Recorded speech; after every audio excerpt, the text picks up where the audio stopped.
નમસ્કાર દર્શક મિત્રો. જિલ્લાના તલોદમાં યોજાયેલી નાગરિક સહકારી બેંકની ચૂંટણી વિવાદો વચ્ચે ઘેરાઈ.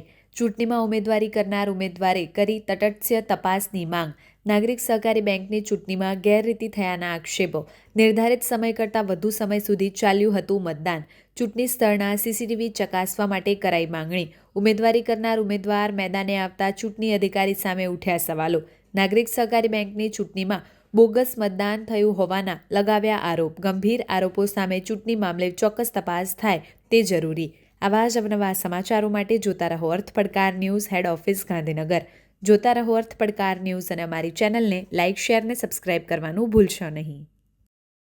હું પરમાર બળવંતભાઈ મોહનભાઈ રહે તલોદ ગામ દી તલોદ નાગરિક બેંકની વ્યવસ્થાપક કમિટીની ચૂંટણી માટે ઉમેદવારી કરેલ હતી, જેની ચૂંટણી તારીખ 1/3/2026 રવિવારના રોજ યોજાયેલ હતી.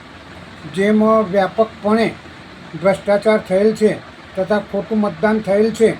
તમામ સીસીટીવી ફૂટેજ તપાસવામાં આવે તો ઘણું બધું બહાર આવી શકે તેમ છે. જે લોકો મતદાન કરવા આવ્યા નથી તેમનું પણ મતદાન થઈ ગયેલ છે તથા યોગ્ય અને નિષ્પક્ષ તથા ન્યાયિક પ્રણાલીથી ચૂંટણી થયેલ નથી.